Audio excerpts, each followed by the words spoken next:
Let's consider this lovely question. इस question में आपके पास क्या दिया हुआ है कि एक डाइस को 120 बार थ्रो किया, कोई बात नहीं, जितनी मर्जी बार थ्रो कर लो, एंड गेटिंग 1 और 5 इज कंसिडर्ड अ सक्सेस। एक या 5 का आना आपके पास सफलता होगी, ठीक है। मीन और वेरिएंस फाइंड आउट कीजिए सक्सेस की। सो बाइनोमियल डिस्ट्रीब्यूशन में हमारे पास दो पैरामीटर्स होते हैं, एन एंड पी। हमें एन की वैल्यू 120 दी हुई है, पी सक्सेस की प्रोबेबिलिटी फाइंड आउट करनी है हमें। तो गेटिंग 1 और 5, तो इसका मतलब यहाँ पे आप एडिशन थ्योरम अप्लाई करोगे 1/6 प्लस 1/6। 1 आने की प्रोबेबिलिटी 1/6 है और फिर से 5 आने की प्रोबेबिलिटी 1/6 है, तो ओवरऑल ये क्या हो जाएगा 2/6, दैट इज 1/3। सो पी की प्रोबेबिलिटी होगी 1/3 के इक्वल। अब क्यू आपके पास किसके इक्वल है, 1 minus P, that is 1 minus 1/3, 2/3। सो हमें क्या फाइंड करना है, mean and variance of success. Mean and variance of success आपको याद रखना पड़ेगा कि जो आपके पास बाइनोमियल डिस्ट्रीब्यूशन होता है उसका जो मीन होता है वो n इंटू पी होता है, जो वेरिएंस होता है वो एन पी क्यू होता है। तो आपके पास n की वैल्यू 120 है, p की वैल्यू 1/3 है। फाइनली इसका आंसर हो गया 40। Then n p q that is 120 into 1/3 into 2/3।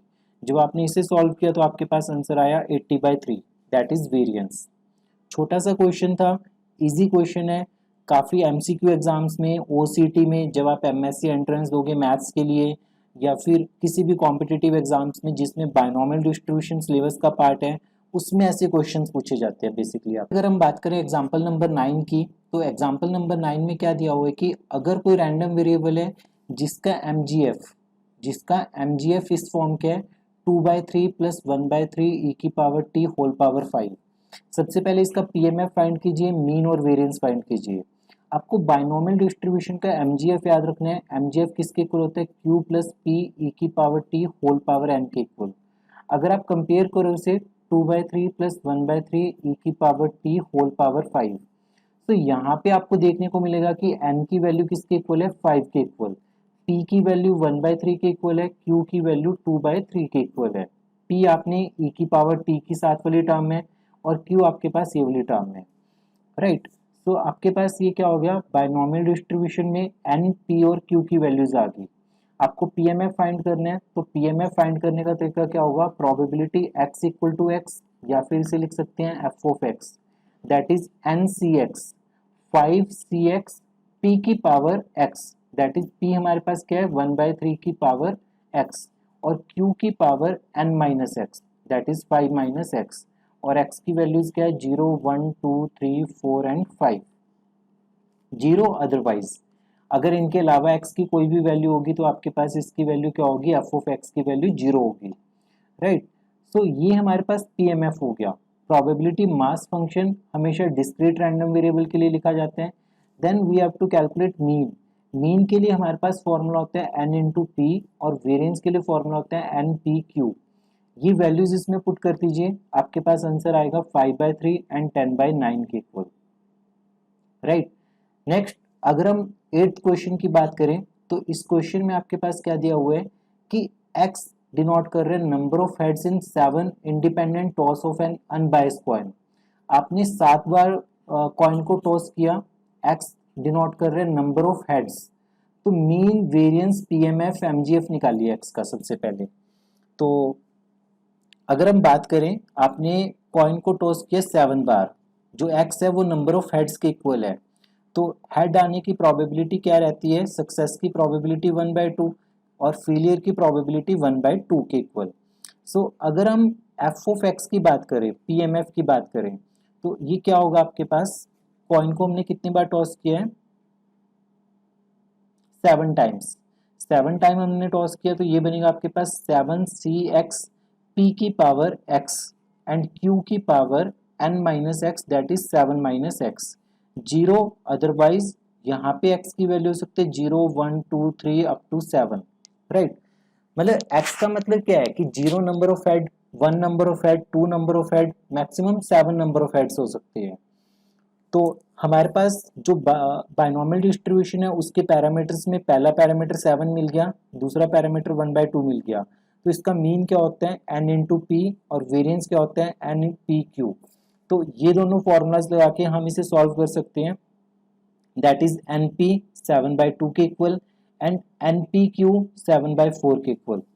Further इसमें पूछा था कि mgf किसके इक्वल होगा, सो mgf का फॉर्मूला होता है q प्लस पी ई की power t whole power n के equal. So finally q p और n की वैल्यूज पुट करके हमारे पास ये एक्सप्रेशन बना।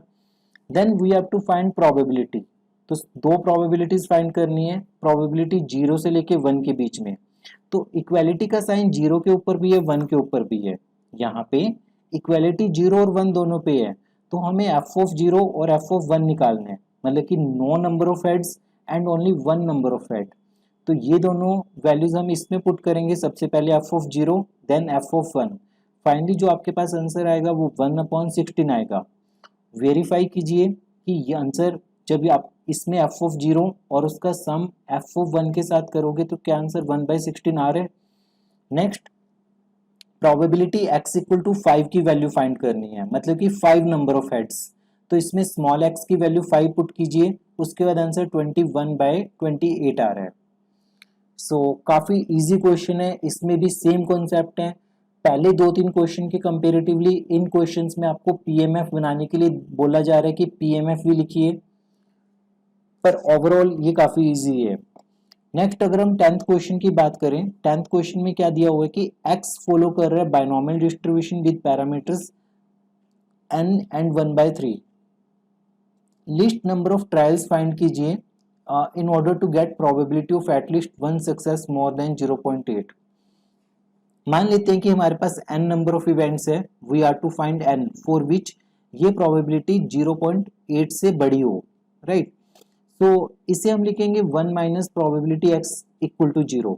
जो ये वाली टर्म है आपके पास probability x greater than equal to 1, इसे लिख सकते हैं 1 minus probability x equal to 0 that is greater than 0.8। Further x equal to 0 का मतलब क्या होगा, तो x इक्वल टू 0 की वैल्यू हमें फाइंड करनी है। इस केस में आपके पास जो बाइनोमियल डिस्ट्रीब्यूशन है वो क्या है, एन सी एक्स पी की पावर एक्स क्यू की पावर एन माइनस एक्स।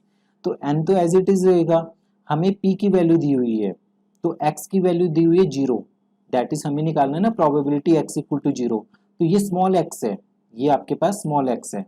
तो एन सी 0, p की वैल्यू 1/3 की पावर 0 एंड 2/3 की पावर n माइनस 0। जब आप इसे सॉल्व करोगे इसकी वैल्यू तो होगी 1, और 1/3 की पावर 0, इसकी वैल्यू भी 1, और 2/3 की पावर n आ गया। सो दैट्स वाई हमने यहाँ पे ये वाली टर्म 2/3 की पावर n लिखी है, ये वाली टर्म। फर्दर बेसिक इनइक्वालिटी है, 1 को उस तरफ ले गए, देन नेगेटिव से मल्टीप्लाई किया, सॉल्व किया। सो आपको अल्टीमेटली फाइंड करना था कि 2/3 की पावर n 0.20 से छोटी होनी चाहिए। तो लिस्ट n बताइए क्या होगा, तो n इक्वल टू 4 आपके पास बाय इंस्पेक्शन। इसके लिए कोई भी रूल नहीं है, लॉगरिथम में आप यूज कर सकते हो, पर बहुत बेसिक है। इसमें आप n को 1 2 3 4 पुट करके आपको पता चलेगा कि n इक्वल टू 4 इसका आंसर है।